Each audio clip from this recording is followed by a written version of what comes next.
नमस्कार बच्चों, मैं प्रवक्ता संस्कृत राजकीय बालिका inter college Katra Prayagraj doctor Vandana Mishra आप सभी का आज माध्यमिक शिक्षा परिषद द्वारा संचालित वर्चुअल क्लास में स्वागत करती हूँ। बच्चों, आज की जो कक्षा है वह विशेषता कक्षा 11 के बच्चों के लिए संचालित की जा रही है और उसके अंतर्गत आज हमारा जो उपविषय है वो व्याकरण, कारक एवं विभक्ति। व्याकरण के अंतर्गत कारक एवं विभक्ति का आज हम अध्ययन इस कक्षा के माध्यम से करेंगे।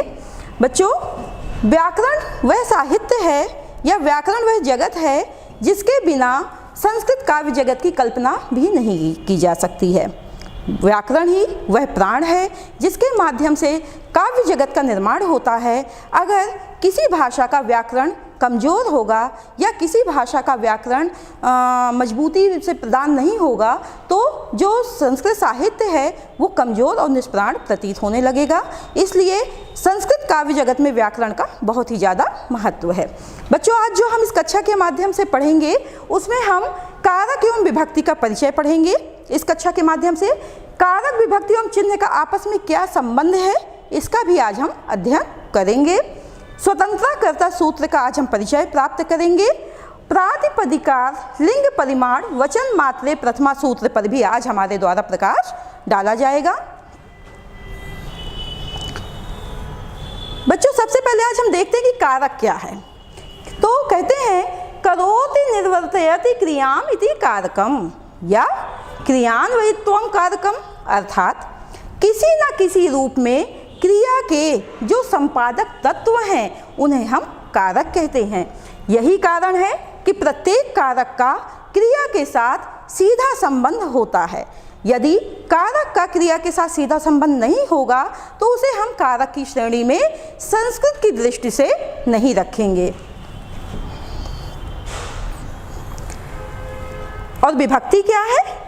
संख्या कारक बोध इतनी विभक्ति, यानी कि जो कारक व वचन विशेष का बोध कराए कि कौन सा कारक है, अमुक वाक्य में कौन सा कारक है, कौन सा वचन है, जिसके द्वारा हमको इसका बोध हो जाए या इसका ज्ञान प्राप्त हो जाए उसे हम विभक्ति कहते हैं।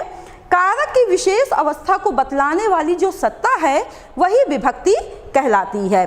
पदों में लगी विभक्तियां ही उनका भिन्न भिन्न कारक होना और भिन्न भिन्न संख्याओं का होना बताती हैं। इसलिए व्याकरण के क्षेत्र में कारक की जितनी भी हम प्रशंसा करते हैं व्याकरण को मजबूत प्रदान करने के लिए, विभक्तियां भी अपना उतना ही वर्चस्व स्थापित रखती हैं। इसलिए कारक और विभक्ति का आपस में सहसंबंध है, इनको अलग नहीं किया जा सकता।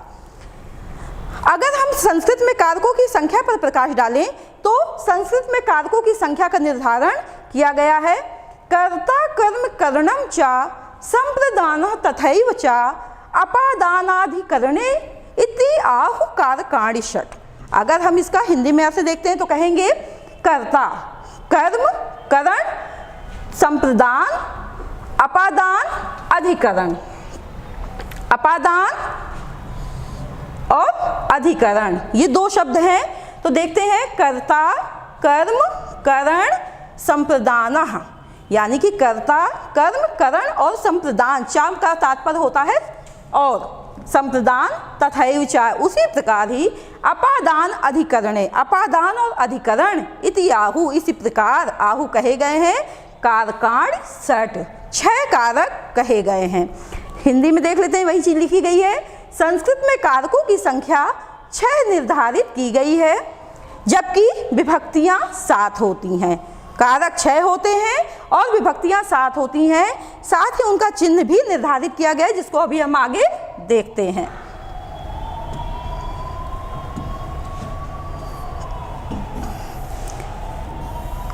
कारक, विभक्ति एवं चिन्ह। सबसे पहले जब हम कारक पढ़ते हैं तो इसका हमें परिचय हमारी कक्षा 6, 7, 8 से ही हमें प्राप्त होने लगता है और आज आपके पाठ्यक्रम पर आधारित यह विषय है, इसलिए इस पर हमें प्रकाश डालना बहुत ही ज़्यादा आवश्यक है। कारक एवं विभक्ति, ये कारक एवं विभक्तियां हैं और इनका क्या चिन्ह है वो यहाँ पर हमने लिखा है। कहते हैं कर्तरि प्रथमा, यानी कि कर्ता में प्रथमा विभक्ति होती है। कर्ता में प्रथमा विभक्ति होती है, यानी कि इसमें कारक क्या है? कर्ता और प्रथमा है इसमें विभक्ति। कर्मणि द्वितीया, द्वितीया इस तरह भी लिखते हैं और इस तरह भी आप लिख सकते हैं। कर्मणि द्वितीया, कर्म में द्वितीया विभक्ति होती है और इसका चिन्ह होता है को। कर्ता कारक का चिन्ह क्या है? ने। कर्म कारक का चिन्ह क्या है? को। करणे तृतीया, तो इसमें आपका कर्म जो है वो आपका कारक हो गया और द्वितीया आपकी विभक्ति हो गई। करणे तृतीया, जो करण कारक है उसमें तृतीया विभक्ति होती है। करण कारक हो गया, तृतीया विभक्ति हो गई और इसका चिन्ह हो गया से अथवा द्वारा। जब हम किसी के द्वारा कोई कार्य करते हैं, किसी साधन के द्वारा कोई कार्य करते हैं तो वहाँ पे आपका करण कारक हो जाता है। संप्रदाने चतुर्थी, यानी कि संप्रदान में संप्रदान कारक हो गया और चतुर्थी विभक्ति हो गई। संप्रदान में चतुर्थी विभक्ति होती है, इसका चिन्ह है के लिए। अपादाने पंचमी, अपादान में अपादान कारक, पंचमी विभक्ति। अपादान में पंचमी विभक्ति होती है, इसका चिन्ह है से अथवा अलग होना। संबंधे षष्ठी, संबंध कारक में षष्ठी विभक्ति होती है और इसका चिन्ह है का के की रा रे री। अधिकरणे सप्तमी, अधिकरण में सप्तमी विभक्ति होती है। अधिकरण कारक हो गया और सप्तमी विभक्ति हो गई और इसका चिन्ह है में और पर। बच्चों अब अगर हम यहाँ पर देखते हैं तो आपके कितने हैं? 1 2 3 4 5 6 7। अब आप यहाँ पर ये कह सकते हैं कि अभी तो आपने कारकों की संख्या 6 बताई थी, यहाँ पर तो 7 हो गए और विभक्तियों की संख्या 7 बताई थी, इसलिए विभक्तियाँ भी 7 हैं। तो इस शंका को मैं समाधान करना चाहती हूँ इस क्लास के माध्यम से। बच्चों विभक्तियों को बताने के लिए हमने यहाँ पर ये जो संबंध कारक है इसको यहाँ पर हमने लिख दिया है।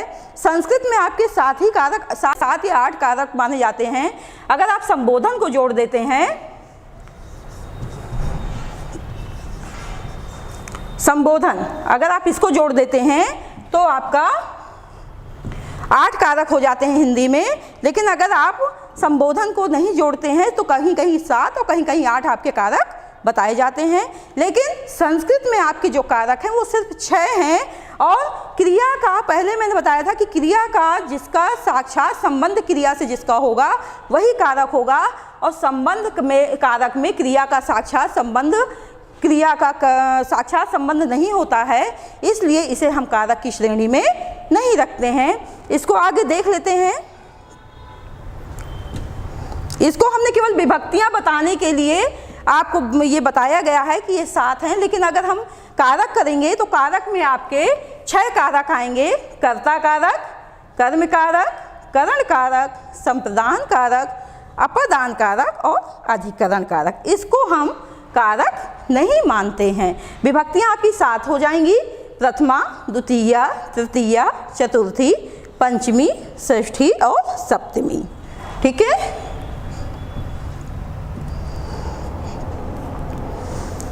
अब हम अगर उदाहरण देखते हैं कारकों को और विभक्तियों को स्पष्ट करने के लिए, अगर हम उदाहरण देखते हैं तो आपका और स्पष्ट हो जाएगा कि क्या कारक है और कहाँ पर विभक्तियां होती हैं।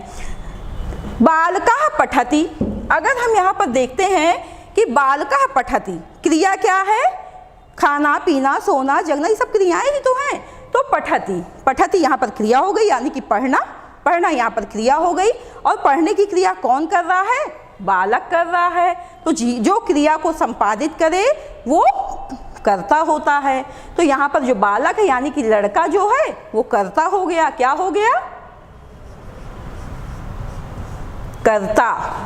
और जो पठति है ये आपकी क्रिया हो गई। देखिए इसका सीधा संबंध है ना, सीधा संबंध है, कर्ता का क्रिया से सीधा संबंध है, इसलिए कर्ता जो होता है वो कारक होता है। कर्ता को ऐसे लिख देंगे, ये कारक होता है। ठीक है, ये कारक होता है। तो कर्ता कारक हो गया। ये इसका उदाहरण हो गया बालकः पठति। और जब कर्ता कारक होता है तो उसमें हम हमेशा प्रथमा विभक्ति लगाते हैं। वचन संख्या के अनुसार लग जाता है। मैं इस क्लास के माध्यम से आपको बताना चाहूँगी कि संख्या के आधार पर जो संस्कृत में वचन होते हैं वो 3 प्रकार के होते हैं। एक वचन, द्विवचन और बहुवचन। एक वचन का तात्पर्य जो शब्द किसी एक संख्या को बताएं, जैसे घोड़ा, गाय, बालक। द्विवचन जो शब्द दो संख्या को बताने लगे, जैसे दो पेन, दो घर, दो गांव, ये द्विवचन। और दो से अधिक कितना भी हो जाए, 3, 4, 5, 6, 7, वो सारे आपके बहुवचन में आते हैं। तो इस प्रकार अगर हम यहाँ पर देखते हैं तो ये कर्ता कारक है और कर्ता एक है, क्रिया को करने वाला एक व्यक्ति है, लड़का, इसलिए इसमें एक वचन हो गया है और बाल का रूप आपका प्रथमा विभक्ति का एक वचन का रूप बन गया है, बाल का। बच्चों अगर हम दूसरा उदाहरण देखते हैं तो क्या है, बालका पुस्तकम पठति, यानी कि जो बालक है वो पुस्तक को पढ़ता है। पढ़ने की क्रिया कौन कर रहा है, बालक कर रहा है, यानी कि ये क्या हो गया आपका, अभी मैंने बताया ना, क्या हो गया, ये कर्ता हो गया। और पुस्तक क्या है आपका, ये आपका कर्म है, यानी कि किसको पढ़ रहा है, को चिन्ह आ रहा है ना, को चिन्ह मैंने बताया था, से को, कर्ता ने कर्म को चिन्ह बताया था, यानी कि पुस्तक को पढ़ता है। तो यहाँ पर पुस्तक शब्द में आपका कर्म कारक हो गया और पठति क्रिया है, इसलिए बालक का पठति क्रिया से सीधा संबंध होने के कारण आपका यहाँ पर पुस्तक शब्द में कर्म कारक हो गया है। और कर्म कारक में हमेशा आपकी द्वितीय विभक्ति होती है। ये कर्म कारक का आपका उदाहरण है। कौन से कारक का उदाहरण है, कर्म कारक का उदाहरण है। फिर कह रहे हैं बालका मनसा पुस्तकम पठति, यानी कि बालक मन से पुस्तक को पढ़ता है। अब यहाँ पर बालक जो है वो करता है, मैं बता चुकी हूँ ऊपर। पुस्तक है आपका कर्म हो गया, ये भी बता चुकी हूँ। पठति आपकी क्रिया है, ये भी बता चुकी हूँ। और पढ़ने का जो साधन है, यानी कि किसके साधन के द्वारा पढ़ रहा है, मन से पढ़ रहा है, से चिन्ह आ रहा है इसमें, इसलिए इसमें हम करण कारक कर देंगे और ये आपका करण कारक का उदाहरण है, करण कारक का उदाहरण है। ठीक है, इसके बाद अगला है आपका बालका मनसा ज्ञानाय पुस्तकम पठति, यानी कि जो बालक है वो मन से ज्ञान के लिए पुस्तक को पढ़ता है, यानी कि बालका फिर से आ गया, बालका क्या हो जाएगा, कर्ता। मनसा, मनसा क्या है, करण। ज्ञान, पुस्तकम, पुस्तकम क्या है, कर्म। पठति क्रिया। अब इसके अलावा क्या बच रहा है जो हम लोग नहीं पढ़े हैं, ज्ञानाय। ज्ञानाय में आपका संप्रदान कारण है, कारक है, और संप्रदान कारक होने के कारण इसमें आपकी चतुर्थी विभक्ति हुई है, इसलिए संप्रदान का चिन्ह है। संप्रदान कारक का उदाहरण आ गया यहाँ पे आपका। ठीक है, संप्रदान कारक का उदाहरण आ गया। तो बालक मन से ज्ञान के लिए पुस्तक को पढ़ता है। अगला है बालका मनसा ज्ञानाय आचार्यात् पुस्तकम पठति। बालक किसका उदाहरण है, कौन से कारक का, आप सभी बताएंगे अब मेरे साथ, कर्ता कारक का। मनसा कौन से कारक का उदाहरण है, करण कारक का। ज्ञानाय सब बोलेंगे मेरे साथ, संप्रदान कारक का। पुस्तकम कर्म कारक का। पठति क्रिया हो गई, यानी कि बालक मन से ज्ञान के लिए पुस्तक को पढ़ता है। अब किससे पढ़ रहा है, आचार्यात्, ये आपका अपादान कारक का उदाहरण है। अपादान कारक का उदाहरण है। संस्कृत व्याकरण में एक सूत्र है आख्यातोपयोगे, यानी कि जिससे नियम पूर्वक कुछ ग्रहण किया जाए, कुछ ज्ञान ग्रहण किया जाए, उसमें पंचमी विभक्ति होती है। उसी सूत्र के आधार पर इसमें आचार्य में, आचार्य से वो शिक्षा ग्रहण कर रहा है, ज्ञान ग्रहण कर रहा है, पुस्तक को पढ़ रहा है, इसलिए इसमें अपादान कारक होकर के पंचमी विभक्ति लग गई है।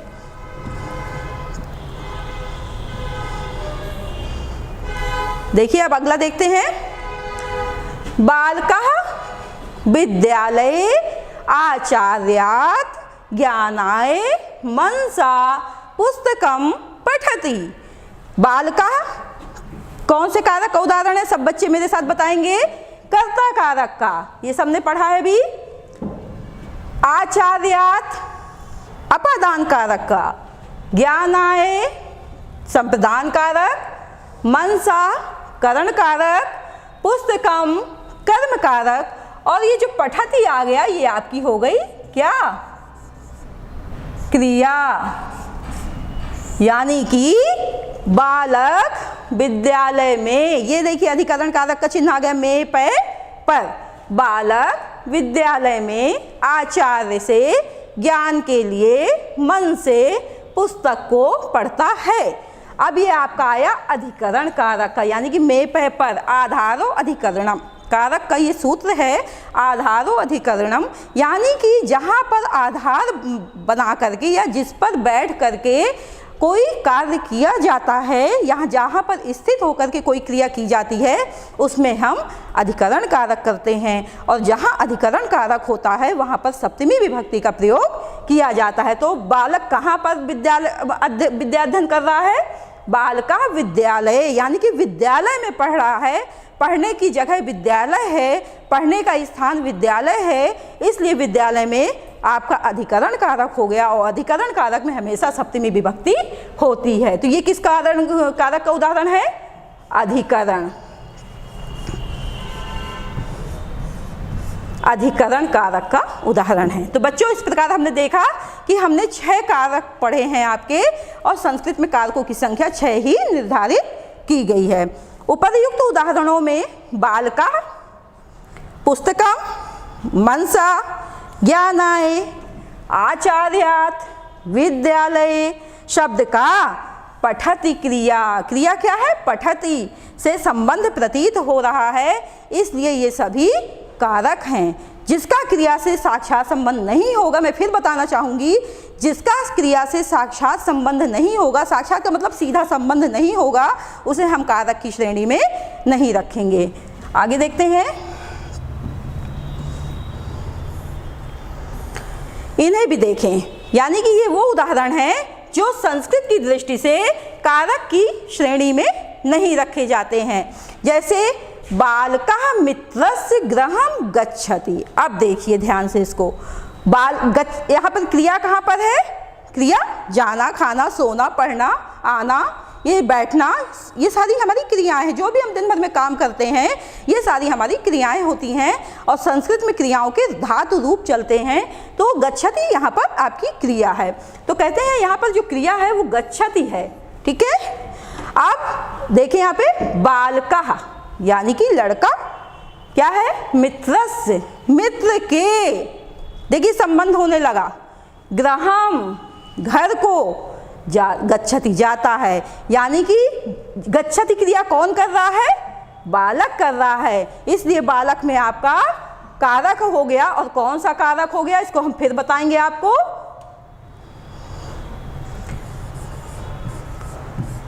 कर्ता कारक हो गया, कर्ता कारक हो गया। ठीक है, ये कर्ता कारक हो गया आपका।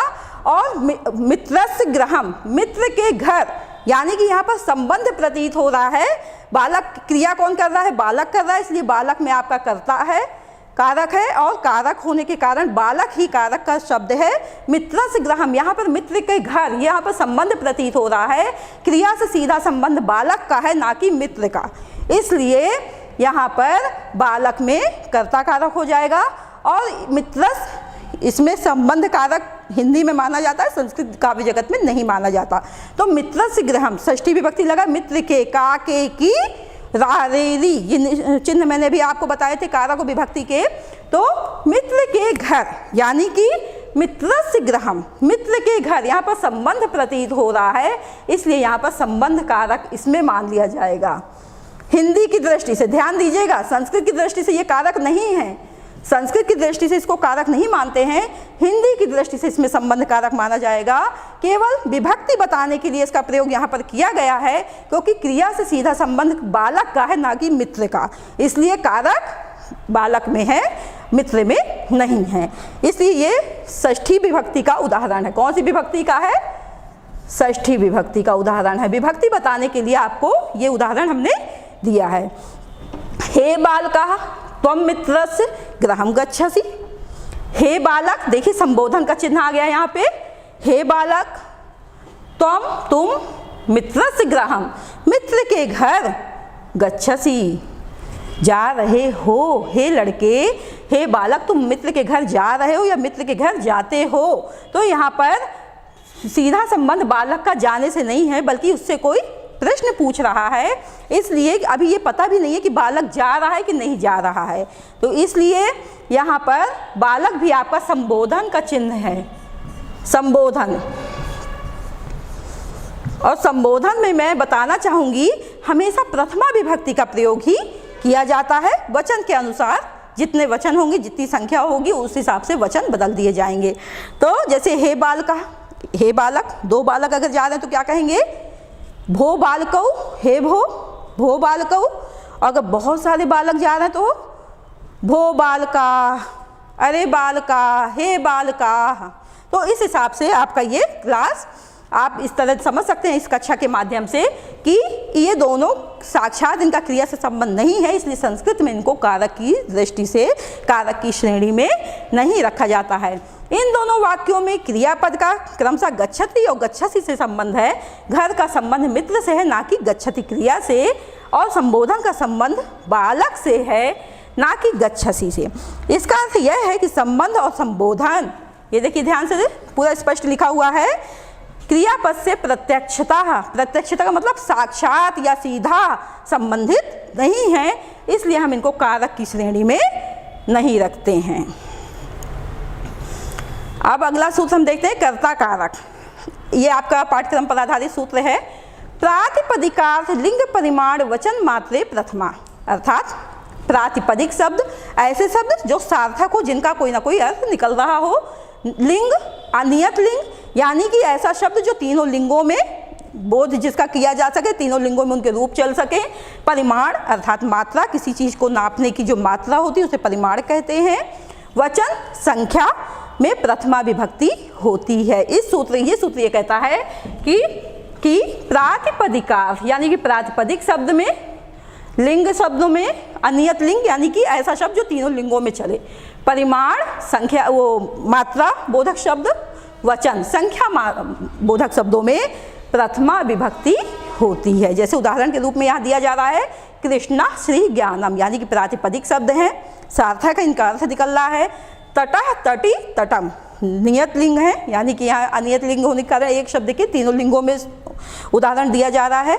परिमाण द्रोहो द्रोणो व्रीहि, यानी कि एक द्रोण चावल, यहाँ मात्रा बताई जा रही है। और वचन एकः द्वौ बहुवः, एक दो या अथवा बहुत से। अगला सूत्र है स्वतंत्रः कर्ता, यानी कि क्रियायाम स्वातंत्र्येण विवक्षितो अर्थः कर्ता स्यात्। यह सूत्र जो है वह तृतीय विभक्ति से संबंधित है, लेकिन यह सूत्र जो है वो कर्ता कारक का विधायक सूत्र है। यह कहता है कि क्रिया करने में, क्रियायाम क्रिया करने में जिसकी स्वातंत्र्येण स्वतंत्रता मानी जाए, यानी कि जो स्वतंत्र रूप से अपनी क्रिया को संपादित करे, विवक्षितो अर्थात अर्थ को बताने वाले शब्द में कर्ता स्यात्, कर्ता कारक होता है। फिर चाहे वो जड़ हो अथवा चेतन, यानी कि जो स्वतंत्र रूप से, जैसे मैं यहाँ पर पढ़ा रही हूँ तो मैं अपनी क्रिया स्वतंत्र रूप से कर रही हूँ, तो मैं यहाँ पर कर्ता कारक हो गई। आप पढ़ रहे हैं, आप अपनी क्रिया स्वतंत्र रूप से कर रहे हैं, इसलिए आप कर्ता कारक हो गए। तो देवदत्तः तिष्ठति, देखिए देवदत्त स्थित है या देवदत्त खड़ा है, यहाँ पर आपका कर्ता कारक का उदाहरण हो गया। वृक्षः तिष्ठति, वृक्ष स्थित हैं, तो ये आपका स्वतंत्र कर्ता से विधायक उदाहरण है कि जहाँ पर कर्ता स्वतंत्र रूप से अपनी क्रिया को संपादित करता है वहाँ पर कर्ता कारक होता है।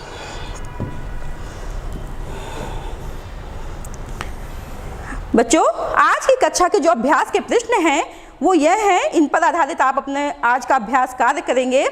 कारक विधायक सूत्र लिखिए, यानी कि कारक को स्पष्ट करने वाला सूत्र लिखिए।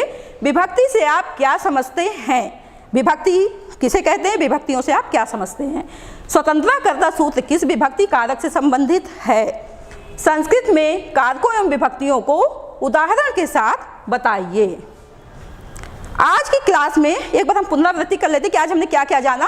कारक एवं विभक्ति का अर्थ एवं दोनों में क्या अंतर है, कारक विभक्ति एवं चिन्ह का आपस में क्या संबंध है, स्वतंत्रता कर्ता एवं प्रातिपदिकार्थ लिंग परिमाण वचन मात्रे प्रथमा सूत्रों का तात्पर्य एवं महत्व। बच्चों, आज की कक्षा मुझे लगता है कि आप सबके लिए सफल सिद्ध हुई होगी। अगर आप ये अध्ययन अच्छे से और स्थायी रूप से किए होंगे तो निश्चय ही आगे की परीक्षा में आप अच्छे अंक अर्जित करने में सफल होंगे। इन्हीं शुभकामनाओं के साथ नमस्कार।